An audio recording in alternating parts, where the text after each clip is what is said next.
Welcome back to the Diamond Breakfast. Now, the debate surrounding the final resting place of Zambia's sixth Republican president, Dr. Edgar Lungu, continues to generate discussion across the region. Recent court proceedings out in South Africa have concluded with a ruling going in favor of the family. The family could now bury the former head of state in South Africa or in his homeland, Zambia. The progressive forces of South Africa strongly oppose burying the late Zambian president in South Africa and actively support his repatriation back to Zambia. The group cites concerns over future land claims and emphasize that it is culturally inappropriate for a foreign head of state to be buried on South African soil. We're joined now by the president of Progressive Forces of South Africa, Ngcukayithobi Mthetho. Start from here. I mean, we did get to see, comments come out from the movement yesterday, and speaking into or still standing by the stance you've had from court proceedings or since the announcement of the death of Edgar Lungu out in South Africa that he should be repatriated back home.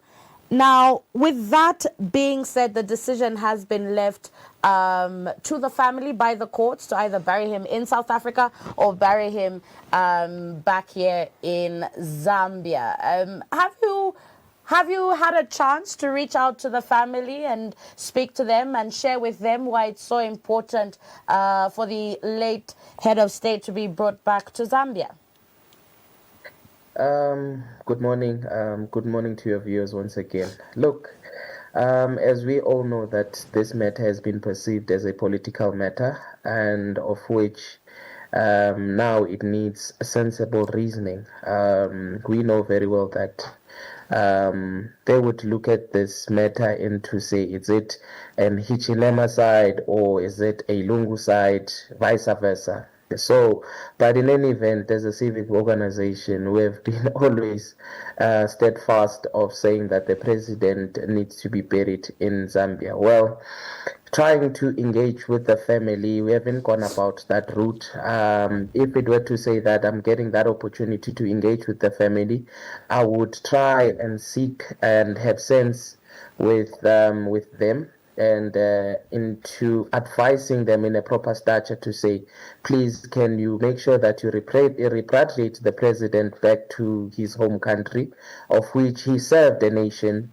It will be truly unfair to the nation that he served. Now, a president would be treated as an exiler. So it's very, very serious on us, especially culturally. It's a matter also spiritually.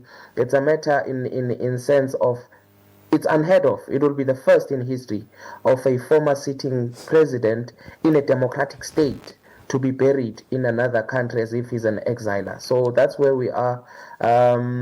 As I said once again, if we were to get that opportunity to engage with the family, we would push for the family to make sure that they repatriate the body to Zambia and some Zambians celebrate and mourn their former president. One of the statement raised that has aggravated even people here, that put him in a very tight spot, is a statement around him if he had to be buried there.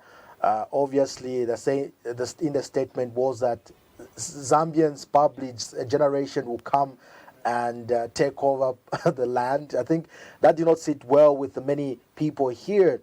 I just want to understand the context of that statement. What do you make of that, the context really of that statement, because it has really provoked a number of people? Look, the grave on our side is still a mark of of your right to claim the land. That is where we stand. I'll make a court incident that happened 3-4 years back.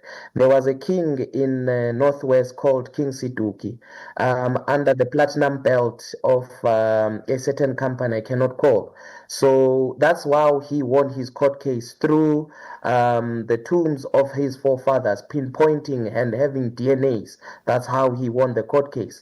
So now having a senior person of a foreign country, Zambia, in that stature, won't it come generationally, grandchildren pinpoint and say, our grandfather also was buried here and we are entitled to the land, because we are still in the process of claiming land and we are using the very same markers as tombs to claim the land. Now, Mthetho, I know earlier on you highly viewed this as a sort of a battle, bringing in HH and the Lungu family. But from looking from this end, the Zambian end, is yes, the government of the Republic of Zambia, which generally would represent all Zambians, versus the decision that the Lungu family had, because there had been this view. Majority people want him to be buried back here. Actually, even the family want him to be buried at home, except they just weren't in agreement of how the funeral would be gone about, over who would preside over his funeral. Now that we have this put to rest, we still are seeing very disrespectful comments coming from South Africans on to he better leave this place by 30th, and just making it seem like Zambians are desperate to have our former president laid to rest in South Africa, which actually is not the case. What do you think, even as you go on with your movements, this would leave the relationship that Zambia has had with South Africa if we continue to see such disrespectful comments coming from you people that side to Zambians and generalizing it? Look, South Africa is under attack in all avenues, especially with the cloud of xenophobia, of which is a feeling. Once again, I'll say that. South Africa is in immense pressure, especially from foreigners. It may be illegal foreigners, etc. Now, South Africa is, as South Africans also, they are looking for an opportunity to reboot the system and start it afresh. Now, when we are saying there is sense of disrespect, unfortunately, in the situations that where we are, our own government is not listening to South Africans. Our own government would rather heed the call of foreign countries than the citizens itself. So it's unfortunate, once again, that in this mess, the relationship of Zambia and South Africa will be a little bit tainted in that sense. But we don't promote that. We don't promote that, as we have a long-standing history with Zambia. But at this current juncture, we are looking at the president being repatriated, and it will give joy also to South Africans. I don't know if you've seen also that Malawans also on the date that was been sent on the 30th to say that they must be repatriated also back to their own countries. Nigerians, the very same thing. Ghanaians also, because there is a overpopulation of South Africans and illegalness in the country. So now South Africans now are combining everything into the nature of Africa to say that we cannot bear the burdens of Africa in South Africa. That's where we are. But other countries carry the burden of South Africa in their countries. I mean, you talk of you know, not wanting these foreigners to be buried in your land because, you know, people come back and claim.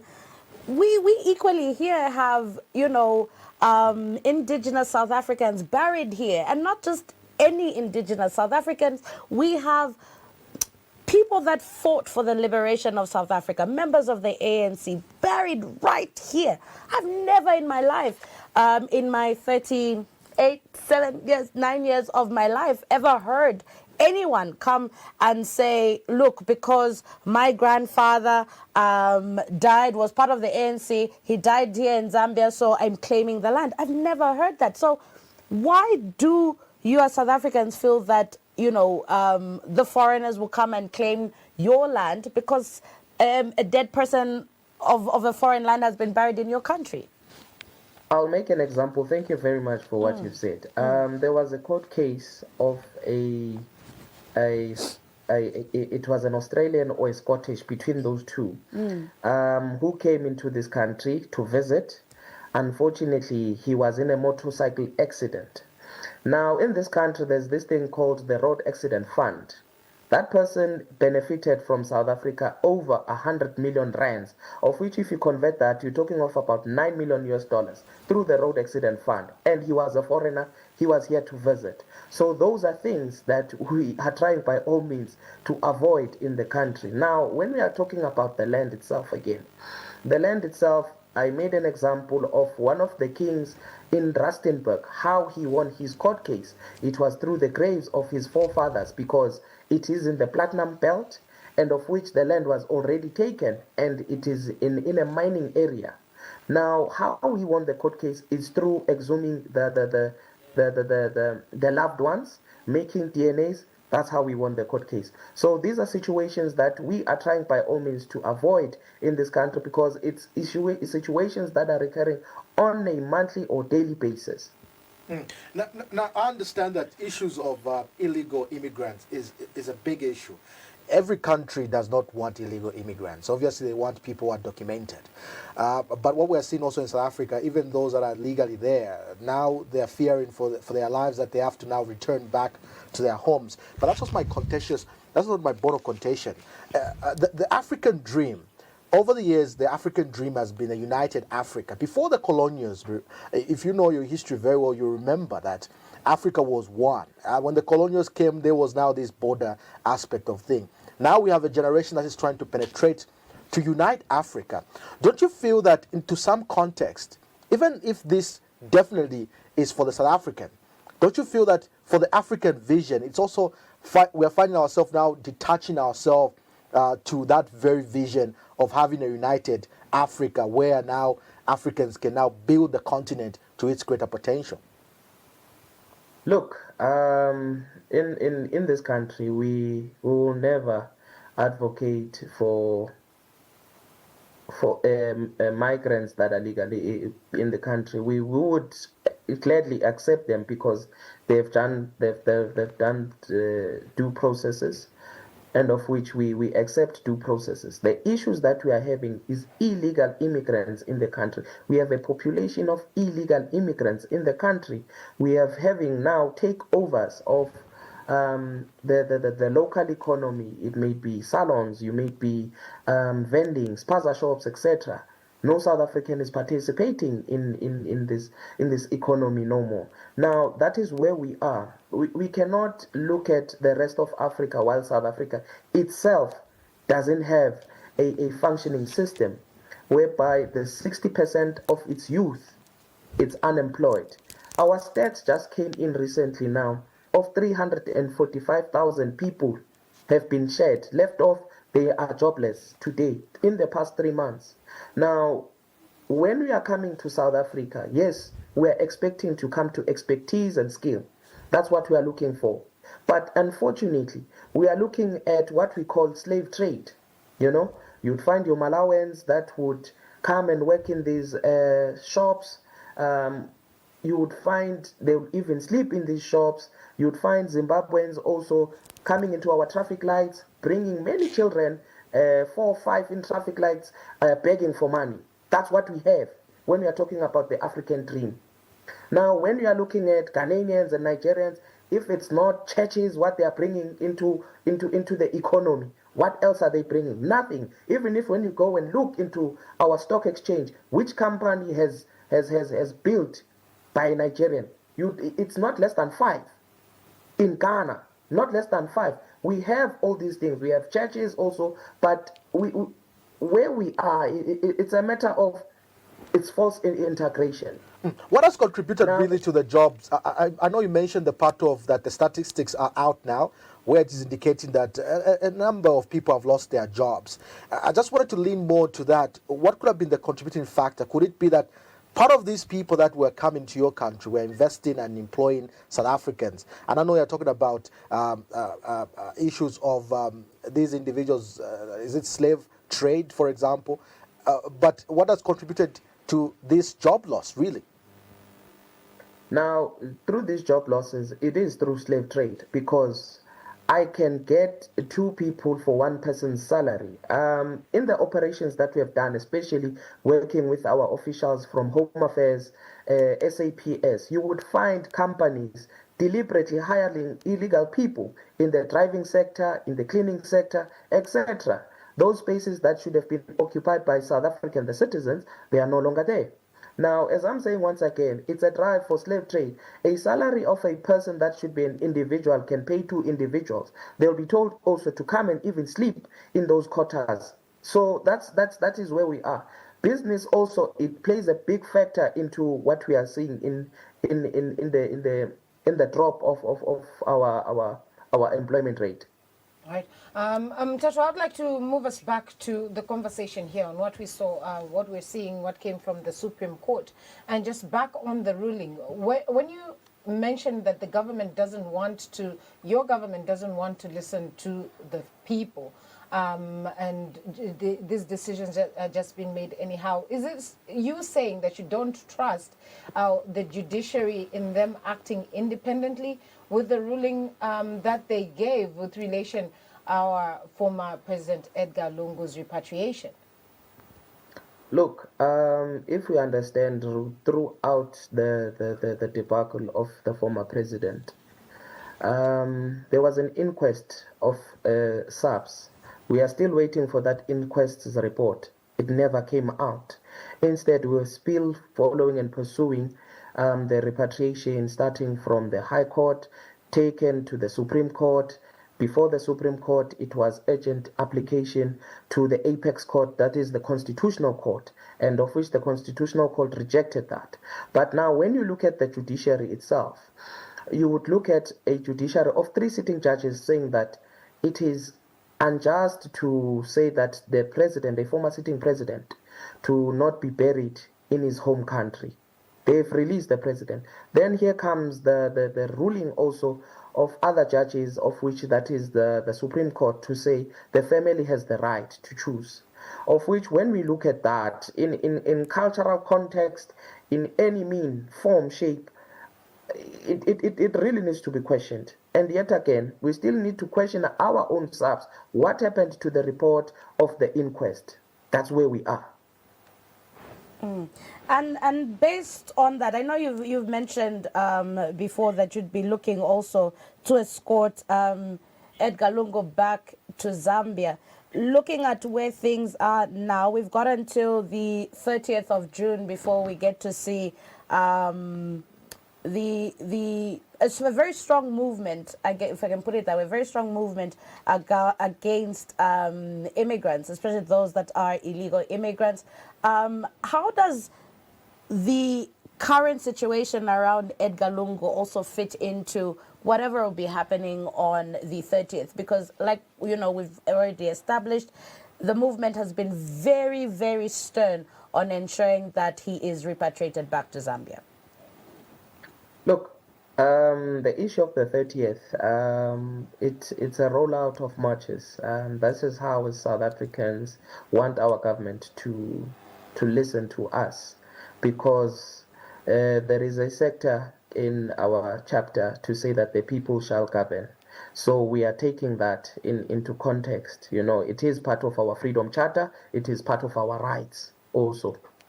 Now, in the marches that we are advocating for, we are still pushing for the mandate to say that the president really, really needs to be buried in Zambia, because it's important for Zambians. It's important for us when we are busy holding our own government to account, because there is a lot of discrepancies that have been played around, especially from our side as government playing its part not fully.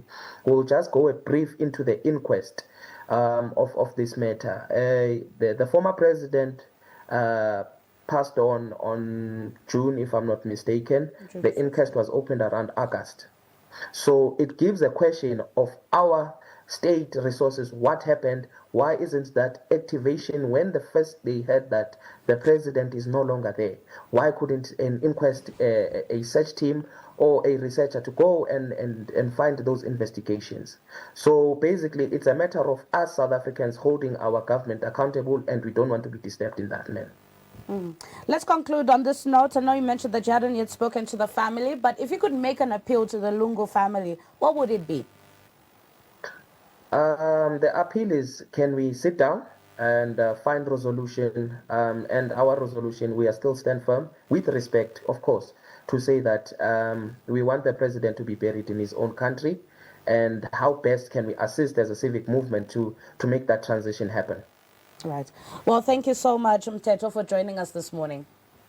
Thank you very much. Thank you. We're speaking there with the president of the Progressive Forces of South Africa. Still very strong that Dr. Edgar Lungu should be brought back home and buried right here in Zambian soil. We're going to take a short break. On the other side, we'll be speaking into the Drug Enforcement Commission setting up a run this weekend, and this is for World Drug Day awareness. Also, we'll be speaking with Africa Works as we talk into redefining modern workspaces. We'll be back.